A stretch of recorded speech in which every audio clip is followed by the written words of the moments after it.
Hey, what's going on, guys? Mike here. Today we are back at the 33-gallon aquarium, the bonsai tree tank that we set up. You guys saw the video about a week ago, but in fact the tank has actually been filled up with water for like a month and a half. So I've been waiting patiently for the Glosso carpet to do its thing. I didn't want to put fish into it right away because I wanted to make sure that the tank was going to be on point. So today we got fish. They're down here. I already have them. We're going to show those off to you, but first we need to work on the tank a little bit and just kind of go over what's happened in the month and a half that it's been set up for. So here we are, about a month and a half into the tank being filled up, and you guys will notice right away that the Glosso has grown a ton, mostly vertically. Okay, we did the dry start to get it to spread out, and since the tank has been filled up, most of that growth has just been vertical. I've been messing with the light, our Phoenix 24/7 SE. I've been running it 24/7 mode. The lighting isn't as intense and it changes throughout the day, so the Glosso, you know, has been wanting to grow upwards more than anything. So today, with our first big trim of this, haven't trimmed it at all since we planted, that should also help to get it to spread out a little bit more, and I'll talk a little bit more about that here in just a second, how we're going to go about doing that. The other thing is that, you know, the lobelia that we put in here has just gotten massive. I think we're going to have to definitely take that out because it's blocking our tree back here, which is also doing pretty well. If we look up here at the top of the tank, some of the, you know, highest pieces up here of the Nana Petite have been getting kind of burned by the light. That was back when I was using the light on max for pretty much like 7-8 hours.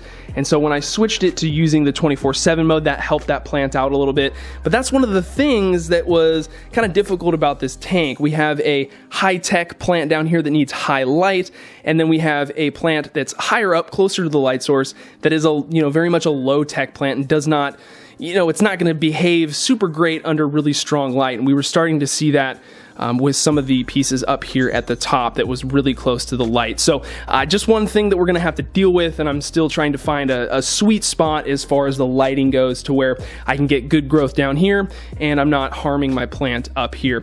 Rather than just come in and do a really aggressive trim on all of this Glosso, first what I'm going to do is I'm going to pick out some of the areas where, you know, it's looking really good and also really tall, and I'm going to cut, you know, a few stems here and there, group them together, and then plant them into some of the, you know, the bald spots, if you will, throughout the carpet. And that's just to help it, you know, look a little bit better and to kind of get more of that instant carpet effect.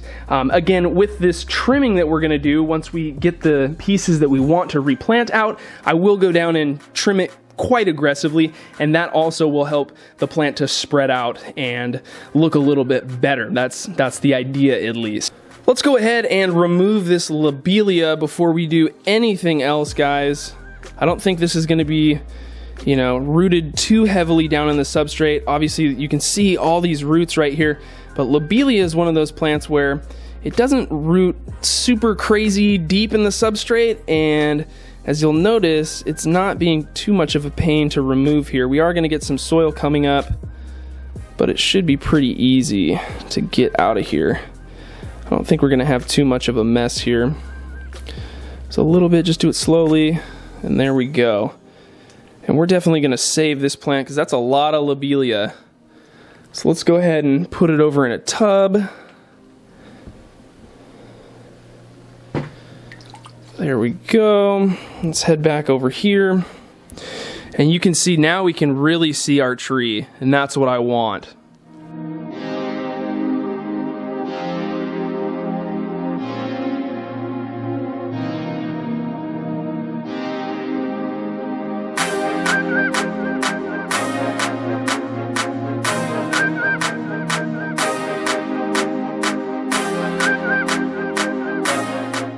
Now, I'm not quite done yet, guys, and actually I still have a long way to go. You can see there's a bunch of Glosso still up here, there's another clump there, and then I have, you know, a bunch right here that I've been working with, but you guys get the gist. So we cut it all down, and based on, you know, the planting, the replanting that I've done so far, I think it's looking pretty good. Filled in some areas. I still want to, you know, get the front a little bit more here, give it more of a completed look, fill things in.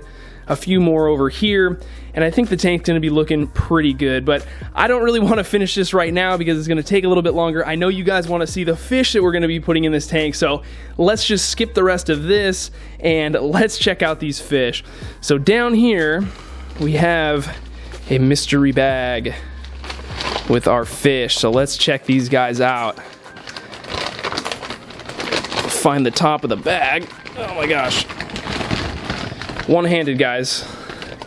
It's a tough thing to master. All right, so here we go. We have 30 cardinal tetras, and I know, cardinals, these are a fish that I've had before. They're just an awesome fish. I like them a lot. The idea here is to have like a really big school of them in here because of the contrast they have. These fish are, you guys are familiar with cardinals, you know what they look like. I just think it would be really cool to have a massive school in here contrasting with the light green carpet.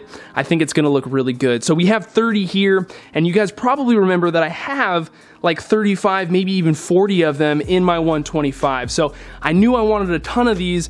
Rather than move the ones that I already have into this tank first, we're gonna get some new fish here, quarantine them, per se, in this tank, and then once they're happy and they're disease free, we'll go ahead and we'll add the healthy fish that I've had for a long time into this tank, and we'll complete the total school that we're gonna have in here. I'm thinking about also adding in the rummy nose tetras that I have into this tank as well. Those fish are a lot better at schooling than the cardinals. The cardinals still do an okay job. It just kind of depends, but I think having a mix of those two fish would look pretty cool in this tank. We're gonna let these guys adjust to temperature. You see we got the bag open. The fish didn't ship, so we don't have to worry about any changing in pH and ammonia concentrations and things like that. We have the light dimmed here just to make it a little less stressful for them. We're gonna wait about 15-20 minutes, and then we'll go ahead and get these guys in the tank.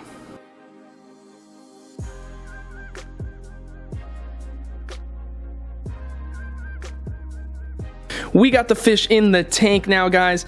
They're down here at the bottom, just getting used to their new environment, their new layout, and they're gonna be super skittish here for at least a few hours. So what we're gonna do is I'm gonna finish doing the tank maintenance, the replanting, things like that, and let's come back here in 2 days and we'll check out how the tank looks and just how the fish are doing in general.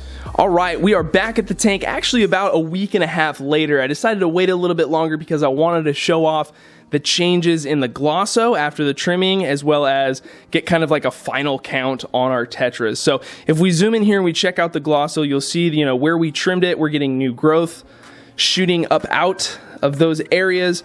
And if we look in some areas, we still have a little bit of dying material, some yellowing and some decay, but nothing crazy. The carpet overall is looking pretty good. If we step back here and look at the tank as a whole, like it looks like a carpet. I think things are going pretty well. And remember on that trim, I didn't get super low and I didn't do it, completely uniform. I wanted to have, if we get down here, you can kind of see that it's lower in some areas and it's higher up here on the left. And I don't know, I kind of like that irregularity with the carpet as opposed to having something that's perfectly tight and completely flat. I just think it looks a little bit better, but I'll let you guys be the judge of that.